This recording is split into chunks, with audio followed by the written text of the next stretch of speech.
ওরহমতুল্লাহি ওবারাকাতুহু নাহমাদুহু ওয়া নুসাল্লি আলা রাসূলিহিল কারীম আম্মা বা'দু ফাআউযু বিল্লাহি মিনাশ শাইতানির রাজীম বিসমিল্লাহির রহমানির রহিম।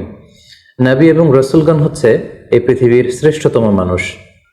তারা আল্লাহ তাআলার প্রেরিত পুরুষ এবং এই পৃথিবীতে তারা আল্লাহ তাআলার বাণী বাহক হিসেবে কাজ করে গিয়েছেন। আল্লাহ তাআলা ইরশাদ করছেন, ওয়া ইন্নাহুম ইনদানা লামিনাল মুস্তাফাইনাল আখিয়ার। এর মানে তারা হচ্ছেন the chosen and the selected personality by Allah সুবহানাহু ওয়া তাআলা। স্বয়ং আল্লাহ তাআলা নবীদেরকে সিলেক্ট করেছেন, তিনি চুজ করেছেন এবং বাছাই করেছেন গোটা মানব মণ্ডলীর মধ্য থেকে তার বাণীবাহকের কাজ পৃথিবীতে করে যাবার জন্য। এই পৃথিবীতে বিভিন্ন নবীকে আল্লাহ তাআলা বিভিন্ন গুণে গুণান্বিত করেছেন, এক একজনকে তিনি এক এক উপাধিতে তিনি ভূষিত করেছেন। আল্লাহ তাআলা ইরশাদ করছেন, তিলকা রসুলু ফাদ্দালনা বা'দাহুম আলা বা'দ। তিনি এক একজন রসুলকে এক একজনের উপর প্রাধান্য দিয়েছেন। তিনি কাউকে উপাধি দিয়েছেন সফিউল্লাহ, কাউকে উপাধি দিয়েছেন নাজিউল্লাহ, কাউকে উপাধি দিয়েছেন কালিমুল্লাহ, কাউকে উপাধি দিয়েছেন খলিলুল্লাহ, কিংবা কাউকে উপাধি দিয়েছেন হাবিবুল্লাহ। এই পৃথিবীতে কতজন নবী এবং রসুলকে আল্লাহ তাআলা প্রেরণ করেছেন, এ ব্যাপারে আমরা যে সমস্ত বর্ণনাগুলো পাই সেখান থেকে আমরা জানতে পারি যে এই পৃথিবীতে আল্লাহ তাআলা 1,24,000 নবী প্রেরণ করেছেন। এবং আরেকটি বর্ণনা মতে আমরা জানতে পারি যে তিনি 313 জন রাসূল কিংবা 315 জন রাসূলকে এই পৃথিবীতে প্রেরণ করেছিলেন। ঠিক এক্স্যাক্টলি কতজন নবী এবং রাসূলকে তিনি পৃথিবীতে প্রেরণ করেছেন এই বিষয়টি সহিহ হাদিস দ্বারা সাব্যস্ত না হলেও সকল আম্বিয়া আলাইহিমুসসালামের উপর ঈমান আনা, তাদেরকে বিশ্বাস করা, এটা আমাদের ঈমানের অন্তর্ভুক্ত। হাদিসে জিবরিল থেকে আমরা জানতে পারি সাইয়েদনা জিবরিল আলাইহিস সালাম আল্লাহ রাসূল সাল্লাল্লাহু আলাইহি ওয়াসাল্লামকে জিজ্ঞেস করেছিলেন, ইয়া রাসূলুল্লাহ ফাআখবিরনি আনিল ঈমান। ঈমান কাকে বলে? আপনি আমাকে বলবেন কি? আপনি আমাকে ঈমানের সংজ্ঞা দিন। আল্লাহ রাসূল সাল্লাল্লাহু আলাইহি ওয়াসাল্লাম তখন 6টি বিষয়ের উপর বিশ্বাস স্থাপন করাকে ঈমান বলে আখ্যা দিয়েছিলেন।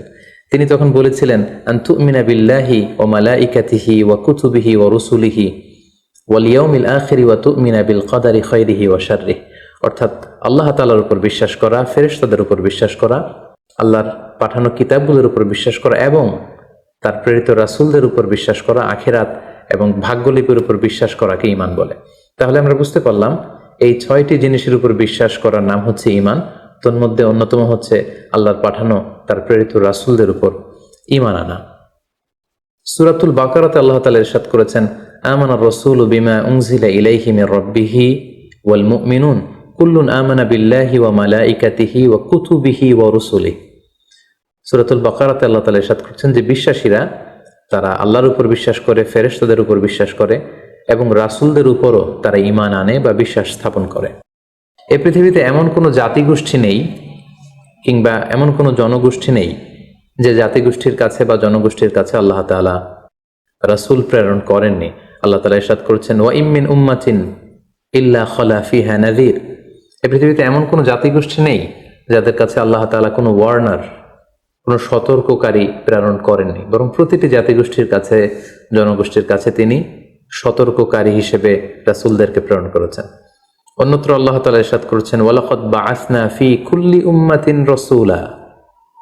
আমি প্রতিটি উম্মতের কাছেই আমার প্রেরিত পুরুষ রাসূলদেরকে প্রেরণ করেছি, যারা তাদের কাছে ঈমানের দাওয়াত দিয়েছে, তাওহীদের দাওয়াত দিয়েছে, আখিরাতের দাওয়াত দিয়েছে।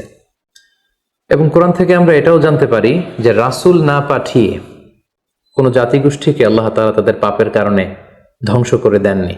আল্লাহ তাআলা ইরশাদ করছেন, ওমা কুন্না মুআযিবিনা হাত্তা নাবআসা রাসূলা। রসুল না পাঠিয়ে, কোনো সতর্ককারী না পাঠিয়ে, কোনো পাপের কারণে, অন্যায়ের কারণে কোনো জাতিগোষ্ঠীকে আমি ইতিপূর্বে ধ্বংস করিনি। তবে কালামুল্লাহ মাজিদে, কোরআন আল কারিমে সকল নবী রাসূলের ব্যাপারে আমাদেরকে বলা হয়নি। সব নবীদের কথা কোরআনুল কারিমে উঠে আসেনি। কেবলমাত্র 25 জন নবীর কথা আল্লাহ তাআলা আল কোরআন আল কারিমে আমাদেরকে জানিয়েছেন।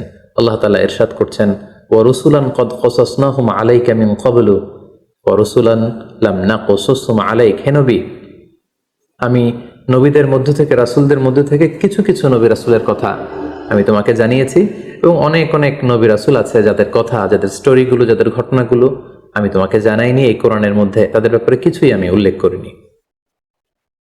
এবং আরেকটি মজার বিষয় হচ্ছে, কোরআনুল কারীমে এই 25 জন নবীদের কথা যে কেবলমাত্র 25 বার উল্লেখ করা হয়েছে ব্যাপারটি এমন নয়। বরং এই 25 জন নবীর কথা অনেকবার, এক এক নবীর কথা 5 বার 7 বার 10 বার করে ঘুরিয়ে ফিরিয়ে বারবার রিপিটেশন করে কালামুল্লাহ মাজিদে এই নবীদের কথা উল্লেখ করা হয়েছে। এর কারণ হচ্ছে আল্লাহ তাআলা বলছেন যে যাতে করে ওই সমস্ত নবীদের ঘটনাগুলো শুনে হে নবী মুহাম্মদ তুমি ধৈর্য ধারণ করতে পারো। তোমার জীবনে যে ক্রাইসিস চলছে এর চেয়েও অনেক বড় বড় ক্রাইসিস তোমার আগের অন্যান্য নবীদের জীবনেও এসেছিল। তাদের ইনসিডেন্টগুলো জেনে, তাদের অবস্থাগুলো জেনে, কিভাবে তারা ওভারকাম করেছিল এগুলো জেনে তুমি ধৈর্য ধারণ করতে পারবে। তোমার হৃদয়কে আরো মজবুত করার জন্য, সুদৃঢ় করার জন্য আমি এই নবীদের কাহিনীগুলো কোরআনে বর্ণনা করছি। আল্লাহ বলছেন মা নুসাব্বিতু বিহি ফুআদাক, যাতে করে তোমার হৃদয়টা আরো মজবুত হয়। টু স্ট্রেংথেন ইউর হার্ট, তোমার হৃদয়টাকে আরো মজবুত করার জন্য, তুমি যাতে আরো ধৈর্যশীল হতে পারো, এজন্য আমি নবীদের কাহিনী তোমাকে শুনিয়েছি। অন্য একটি আয়াতে আল্লাহ তাআলা ইরশাদ করছেন লাকাদ কানা ফি কসাসিহিম ইবরাতুল লিউলিল আলবাব, নবীদের এই ঘটনাগুলোর মধ্যে, স্টোরিগুলোর মধ্যে তোমাদের জন্য লেসন রয়েছে, শিক্ষা রয়েছে। Lesson for the man of understanding, যারা চিন্তা করে, যারা বুঝতে চায়, যারা জানতে চায়, তাদের জন্য এই ঘটনাগুলোর মধ্যে আল্লাহ তাআলা অনেক শিক্ষা রেখে দিয়েছেন। অন্য একটি আয়াতে আল্লাহ তাআলা ইরশাদ করছেন ফাকুসুসিল কসাস লাআল্লাহুম ইয়াতাফাক্কারুন, হে নবী পূর্ববর্তী নবীদের ঘটনাগুলো, কাহিনীগুলো, কিচ্ছাগুলো আপনি আপনার উম্মতের মাঝে শোনান, যাতে করে they may reflect or ponder on or they may use their sense, তারা যাতে তাদের সেন্সকে ইউজ করতে পারে, এজন্য আমি নবীদের ঘটনাগুলো আপনার কাছে নাজিল করছি এবং এই ঘটনাগুলো আপনি তাদেরকে শোনান। নবীদের নামে আল্লাহ তাআলা সর্বমোট 6টি সূরা কোরআন কারিমে ডেডিকেট করেছেন। 6 জন নবীর নামে 6টি সূরা তিনি দিয়েছেন, আর সেগুলো হচ্ছে সূরা ইউনুস, সূরা হুদ, সূরা ইউসুফ, সূরা ইব্রাহিম, সূরা মুহাম্মদ এবং সূরা নূহ। এই 6 জন নবীর নামে আল্লাহ তাআলা 6টি সূরা দিয়েছেন এবং সকল নবীদের নামে তিনি একটি সূরা ডেডিকেট করেছেন, সেটি হচ্ছে সূরাতুল আম্বিয়া। সম্মানিত সুধী, কিছু কিছু ক্যারেক্টারিস্টিক্স বা অ্যাট্রিবিউট আছে যেগুলো সব নবীদের ক্ষেত্রে প্রযোজ্য, সব নবীদের জীবনীতেই সেগুলো পাওয়া যায়। তার মধ্যে অন্যতম হচ্ছে ওয়াহি, সিক্রেট মেসেজ। সকল নবীকে আল্লাহ তাআলা এই রেভেলেশন বা ওহী পাঠিয়েছেন, গাইডেন্স পাঠিয়েছেন, যাতে করে এই গাইডেন্সের আলোকে তারা তাদের উম্মতকে গাইড করতে পারে। পাশাপাশি সকল নবীরা অনুপম চরিত্রের অধিকারী ছিলেন, অসাধারণ চরিত্রের অধিকারী ছিলেন। আর প্রতিটি নবীর মিশন এবং ভিশন ছিল, দাওয়াতি কার্যক্রম ছিল একটি, আর সেটি হচ্ছে লা ইলাহা ইল্লাল্লাহ মুহাম্মাদুর রাসূলুল্লাহ, দেয়ার ইজ নো গড, কোনো ইলাহ নেই আল্লাহ ছাড়া, তিনি হচ্ছেন একমাত্র ইলাহ। এবং এই একত্ববাদের দিকেই কিন্তু সকল রাসূলরা তাদের জাতিগোষ্ঠীর লোকদেরকে দাওয়াত দিয়েছেন। পাশাপাশি সকল নবীরা নিষ্পাপ ছিলেন, সকল নবীরা মাসুম ছিলেন, মেজর কোনো সিন থেকে আল্লাহ তাআলা তাদেরকে হেফাজত করেছেন। প্রত্যেক নবীকে আল্লাহ তাআলা তাদের নবুয়তের প্রমাণ হিসেবে as a proof of their প্রফেসি, প্রত্যেক নবীকে আল্লাহ তাআলা মুআজিজা দিয়েছেন, মিরাকেল, যাতে করে এই মিরাকেল দেখিয়ে সকল নবীরা তারা তাদের উম্মতের মাঝে আস্থা অর্জন করতে পারে। পাশাপাশি পৃথিবীর প্রতিটি নবী মানুষ ছিলেন, কোনো জিন, কোনো ফেরেশতা নবী হয়ে পৃথিবীতে আগমন করেননি। সকল নবীরা মানুষ ছিলেন, সকল নবীরা পুরুষ ছিলেন, কোনো নারী নবী হওয়ার সৌভাগ্য অর্জন করতে পারেনি। এবং সহিহ বুখারী থেকে আমরা জানতে পারি যে প্রতিটি নবী তারা ছাগল চড়িয়েছেন। আল্লাহ হাবিব সাল্লাল্লাহু আলাইহি ওয়াসাল্লাম বলেছেন মা বাআসাল্লাহু নাবিয়্যান ইল্লা রাআল গানাম, এই পৃথিবীতে এমন কোনো নবী নেই যারা ছাগল, মেষ বা বকরি চড়ায়নি। অনেক নবী ব্যবসা করেছেন এবং কোনো কোনো নবী রাষ্ট্র পরিচালনার মতো গুরুত্বপূর্ণ দায়িত্ব তারা পালন করেছেন। পাশাপাশি সকল নবীদের মধ্যে একটি কমন বিষয় ছিল, সেটি হচ্ছে সকল নবীদের জীবন ছিল সংগ্রামী জীবন। অনেক পরীক্ষা দিয়ে, অনেক ট্রায়ালসের সম্মুখীন হয়ে নবীরা তাদের নিজেদেরকে প্রমাণ করে করে তারা আল্লাহ তাআলার কাছে প্রিয় ভাজন হিসেবে স্বীকৃতি পেয়েছেন। আল্লাহর হাবিব সাল্লাল্লাহু আলাইহি ওয়াসাল্লাম ইরশাদ করেছেন আশাদ্দুন নাসি বালাআন আল আম্বিয়া, মানুষের মধ্যে সবচাইতে বেশি বালা, মুসিবত বা পরীক্ষার সম্মুখীন হয়েছিলেন নবীরা। পাশাপাশি আল্লাহ তাআলা নেয়ামত দিয়ে যাদেরকে ধন্য করেছেন তাদের মধ্যে র্যাঙ্কিং নাম্বার 1-এ রয়েছেন নবীরা। আল্লাহ তাআলা বলছেন আনআমাল্লাহু আলাইহিম মিনান নাবিয়্যিন ওয়াস সিদ্দীকিন ওয়াশ শুহাদাই ওয়াস সালিহিন, আল্লাহ তাআলা যাদেরকে নেয়ামত দিয়েছেন তাদের প্রথম ক্যাটাগরিতে হচ্ছে নবীরা, তারপরে সিদ্দিকরা, তারপরে শাহিদরা এবং তারপরে হচ্ছে যারা সলেহ বা সৎ কর্ম সম্পাদনকারী তারা। এবং এই পৃথিবীতে আল্লাহ তাআলা আদম আলাইহিস সালাম থেকে আল্লাহ রাসূল সাল্লাল্লাহু আলাইহি ওয়াসাল্লাম পর্যন্ত যত নবী পাঠিয়েছেন সব নবী ইন্তেকাল করেছেন, নতুন করে আর কোনো নবী আসবেন না। শুধুমাত্র কেবলমাত্র একজন নবী ইন্তেকাল করেননি, তিনি হচ্ছেন ঈসা আলাইহিস সালাম, তাকে আল্লাহ তাআলা আকাশে উঠিয়ে নিয়েছেন এবং শেষ জামানায় দাজ্জালকে হত্যা করার জন্য আল্লাহ তাআলা ঈসা আলাইহিস সালামকে পৃথিবীতে আবার তিনি প্রেরণ করবেন। এভাবে আল্লাহ তাআলা নবীদেরকে নানা বৈশিষ্ট্যমণ্ডিত করেছেন।